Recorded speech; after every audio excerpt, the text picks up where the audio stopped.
At the outset, I would like to thank the Cubicon organizers for giving us the opportunity to share the very important, actually a stress factor. The Arun sir was discussing regarding the stress factor on the doctors, where I am discussing something, the stress overall on the entire health system.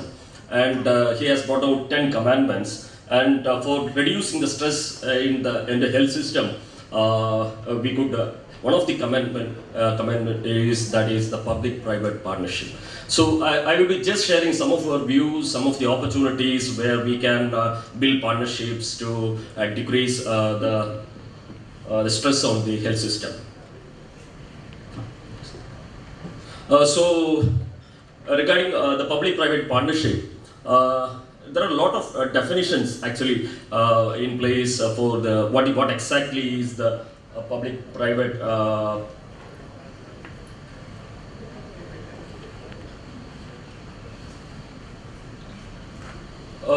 we have WHO definitions by WHO, we have definitions by UN. Whereas World Bank defined it as a long-term contract between the private party and the government, while the WHO describes the partnership as a mean to bring together a set of actors for a common goal, improving the health of populations based on mutually agreed roles and principles.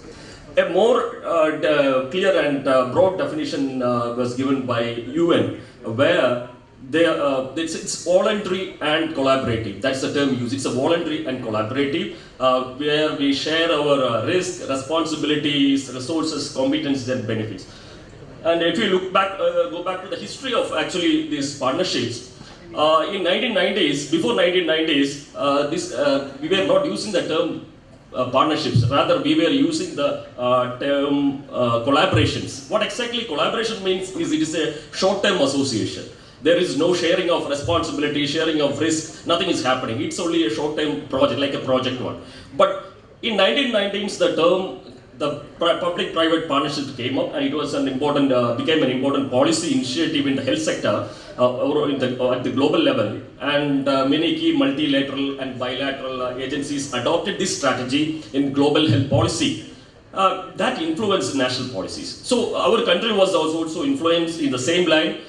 We adopted this thing regarding the National Health Mission. If you look at it, in 2005, the National Rural Health Mission was launched. And in 2006 itself, the task force was formed under the national mission, identified that public-private partnerships is a very important, the key activity, key strategy where we could be effective in the implementation, and we can mobilize the resources, and also we can build the capacity as well as sustain the process. So even if we look at the National Health Policy of 2017, emphasize the partnership with the private sector in the urban area is inevitable. And also some areas it has identified, a lot of areas we look at right from the policy formation and implementation, the infrastructure, the contracting outdoor facilities, technical expertise, diagnostics, capacity building, field interventions. So it is already defined so many areas where the private and the public sector can collaborate. So I'm just bringing in the opportunities. It is everywhere. We have to just link it, tap it, and use it. If you look at today's health scenario, we know we are facing a lot of challenges, as I was discussing, like the stress in the form of communicable diseases.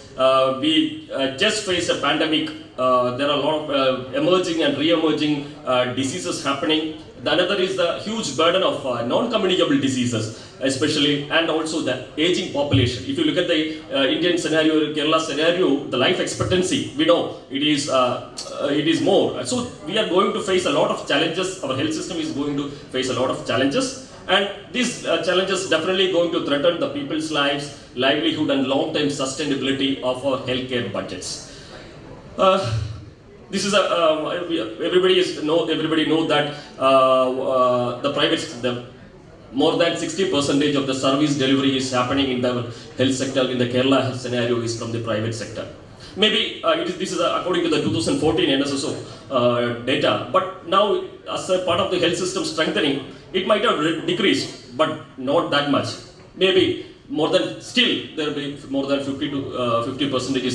They are definitely getting the service provisions from the health sector. I mean private sector.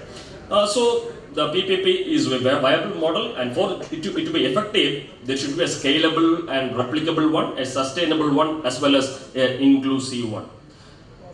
What exactly happening in the at present is that we have the communicable disease. The main focus is now on the communicable disease because response is immediate. We have to respond immediately. So the collaboration mainly happening, especially in the communicable disease scenario, like in the emerging epidemic. In the COVID time, we were all on a single platform. We were on same protocol was followed, same diagnostics, same treatment, same medications. Everything was same. But if you look at the communicable disease, the crux is that the private sector units feels the early warning signs. That is the thing, because the more people are utilizing the private sector. In 2000, if I will tell an example, in 2020 there is a Zika outbreak in Trivandrum. Zika was at that time it's not that much familiar to us. That Zika outbreak actually was reported from our KIMS hospital. The idea being the physician there reported to us that there is a series of uncommon things happening. It's a type of musculo-inflammatory processes happening. So we look into it. We did an outbreak investigation. We found out that it is Zika. It is an outbreak there. So that's what the thing you should understand. That is the crux, and the early warning signals definitely is going to come from the private sector. So we have to you have to share the things with us, with the public system, so that we can contain it as early as possible. Rather than as you know, there is a tracking data from the COVID time onwards. We are sharing data. The data flow, data information is very much essential for these public health activities. And we have an IHIG portal that is Integrated Health Information Platform. Most of the private hospitals are in that. But whether the reporting is happening or not, you should have to actually check from that portal. This is a hospital surveillance during the COVID time. We were lab diagnosis management system, that's incorporating all the private labs and public labs into one platform. We had especially now itself we are having a lab diagnosis management system in place. We are introducing newer things to that, so that it can be utilized further. So another area there's a diagnostic area. That's a hub and spoke model. The government is working on a hub and spoke model where the private hospital or private entity can work as a hub, and our facilities in the remote area can conduct it as a spoke, and with an efficient transport system we can do wonders. We can do wonders actually. And outsourcing the diagnosis services, and outsourcing and contracting in the resources. Because our public system doesn't have so many super specialists or consultants in place, like neurologists, only 3 to 4 or 5 more up to 5 neurologists in our public system. So like that we can link with through the contract and resource persons as well. Another area we are yet to collaborate is the non-communicable disease scenario. It is high time that we should engage in tackling the non-communicable disease scenario, especially in the preventive aspect.